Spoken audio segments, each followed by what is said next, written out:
Yeah, the move. Whatever hand you hit, you move to that side. Left hook, boom! You gotta think of throwing punches. Your job is to throw punches. Dog with sheep, it will become a sheep.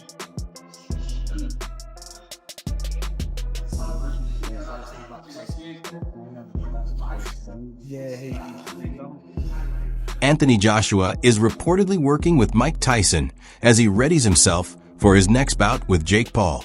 Joshua has examined classic methods linked to Tyson's former coaches to sharpen his abilities, and his present attention stays on tactics, quickness, and strength. The camp highlights preparation and conditioning, seeking to guarantee Joshua becomes equipped and performing at his peak for the imminent test inside the ring. One in the gym coming forward, punching to the body with his heart. Anthony Joshua explained that Mike Tyson motivated him, particularly through his strength and discipline. Now AJ has added targeted neck and shoulder workouts to his regimen using Tyson's techniques. He notes these exercises boost power, balance, and punching force, proving that learning from icons can significantly influence his personal training style. I got from Mike Tyson. A lot of wrestlers do this. Quite dangerous actually. Physios don't like this type of stuff, but it's good for neck conditioning. It's called neck bridges. And it's flexibility and strength at the same time. So it's a really good exercise if you... Mike Tyson guided Anthony Joshua, commending him as a remarkable athlete. He stressed that consistent competition is essential for growth, noting that remaining active inside the ring enhances technique, boosts self-belief, and sustains top-level performance. Do you give to somebody like AJ? That he has a lot of talent and not to get discouraged. He only loses when he quits. When you quit, all the doors of opportunities close. You know what I mean? You have to be game, and then don't get discouraged if you lose. Listen, you just lost. You may have got $30 million. I just think the more time you lay off, the worse you get. You have to fight to be the best. You have to do it. Anthony Joshua is working intensely in camp, blending aspects of Mike Tyson's approach into his own. He uses focused neck rotations and strength routines to boost durability and force, while concentrating on full-body conditioning, quickness, and refined technique. These sessions are built to elevate his punching effectiveness, mobility, and stamina, highlighting how AJ is completely dedicated to sharpening his abilities and asserting dominance in the ring.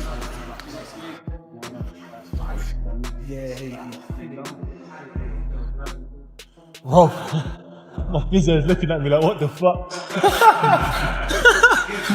I can see you looking at me like, fuck, please don't fucking look. Hey, if it goes, at least you're here anyway.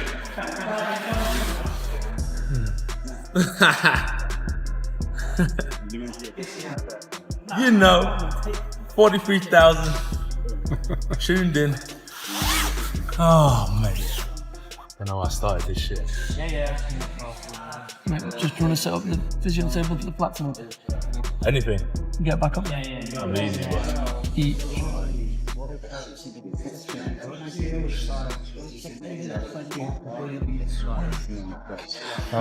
Showtime sent me a lovely picture of me. Eddie Hearn has stated with confidence that he is certain Anthony Joshua would defeat Jake Paul if such a fight were ever arranged. Hearn adds that although Jake Paul is not regarded as a top-tier boxer or a major figure within traditional boxing circles, people should not assume Joshua's success would be effortless.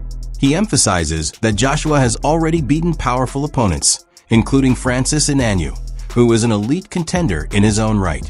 This comparison is important because it proves Joshua's achievements come from genuine ability, focused preparation, and consistent discipline rather than from facing limited or inexperienced rivals. Hearn highlights that Joshua trains intensely and possesses a blend of strength, refined technique, and strategic awareness that helps him outperform fighters across every competitive level. Joshua, 50-50 fight, what do you make of that? Yeah, I just said in another interview, great if it is. I mean, if it is, then you've got no problem seeing it. But when AJ,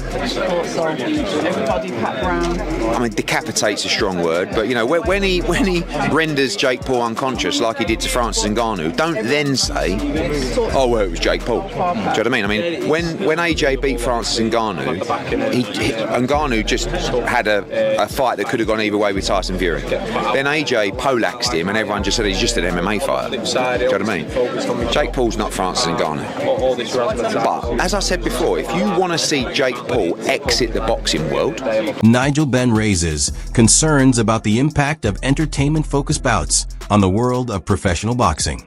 He feels that when influencers, celebrities, or social media figures step into the ring, it creates a situation in which dedicated boxers who spend their careers training and competing at elite levels fail to receive the financial recognition they deserve. Ben notes that the income for genuine competitive fighters is frequently modest compared to the enormous payouts seen in crossover matchups that attract mass curiosity and viral engagement. These types of spectacle-driven contests pull in large crowds and lucrative sponsorship opportunities that result in substantial earnings for participants who may lack equivalent experience or refined skill. Ben contends that this direction could damage the sport because it minimizes the hard work of professional boxers who have invested many years developing and perfecting their craft. Bit of rumours around today, Anthony Joshua and Jake. No. I'm not even really entertaining that. It's just not. Being a two-time heavyweight champion of the world, it's I don't know, YouTubers. I'm not really into all them influencers coming in there, and there's like some boxers that really work their butt off, don't get paid like what these guys are getting. And Anthony Joshua being a former world champion should be fighting like someone in the top 5, top 10. So I ain't really got much time to talk about that. Not interested really. Bad for boxing? Well, not bad for boxing. If people want to pay to watch it, then who am I? I'm just giving you my opinion. Who's not worked his way through the ranks to earn that shot at the former world champion? No, not at all. Australian boxing. Who are you a fan of? Obviously got good fighters out there. Joe's my type of fighter. He's very spiteful, and it's just another level, really.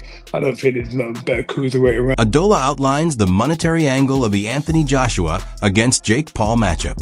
From Oladipo's perspective, it would be unwise for Joshua to turn down such a profitable chance, since the payout could reach around $100 million.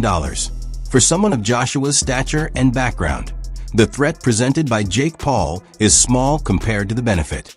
This makes the bout a notably low-risk, high-reward situation. Oladipo notes that such a financial surge is uncommon in boxing, even for elite champions, and seizing it is a sensible career decision. He maintains that Joshua is positioned to secure substantial earnings while facing a manageable degree of danger because of Paul's limited experience as a professional fighter in the sport at this stage. Knocks on your door and says, do you want to fight Jake Paul for 100 million? You're like, you'd be stupid to say no. No, I don't want that 100 million for what would be and will be and should be easy work for AJ. Like, well, why are you going to turn down 100 million? AJ should and could knock out Jake Paul in a round. Like, if Jake Paul was over here fighting under our British Boxing Board of Control, I don't think it would be a Southern Area Cruiserweight champion. AJ is a former unified heavyweight champion of the world that I still believe is a top 10 heavyweight in the world. AJ should be able to destroy him. AJ is going to be 60 pounds or so bigger than him. AJ hits like a truck. AJ is a better boxer. Like, this is a significant number of boxing fans are outspoken in their disapproval of Anthony Joshua facing Jake Paul. Many believe this matchup undermines professional boxing by pairing an experienced heavyweight champion with a social media figure who lacks traditional ring experience. Critics worry that Joshua taking the fight could block a future clash with Tyson Fury, a far more legitimate and challenging opponent. For these observers, the bout seems driven by financial gain rather than the sport's competitive and historical values. Social media and forums abound with debates expressing disappointment over the mismatch, with fans frequently questioning whether Joshua's legacy might suffer as a result of participating in such an event. With YouTuber Jake Paul, and that's what he is, YouTuber Jake Paul, would you watch it? Simon, before we take some calls, with this seemingly in the pipeline, can we safely say goodbye to Anthony Joshua versus Tyson Fury? Well, I think it's done anyway, judging by the mood music that seems to be coming out from various camps. If you listen to Tyson Fury, he seems to be, despite the fact we've danced this dance before and walked this walk before, he seems to be talking in a very different way. There's no hyperbole. It's, I'm done.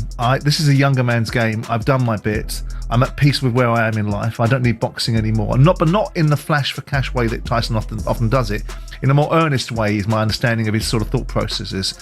So with that in mind, it almost feels that that's off the table anyway. Who knows? The draw of the enormous amounts of money that this one fight can generate.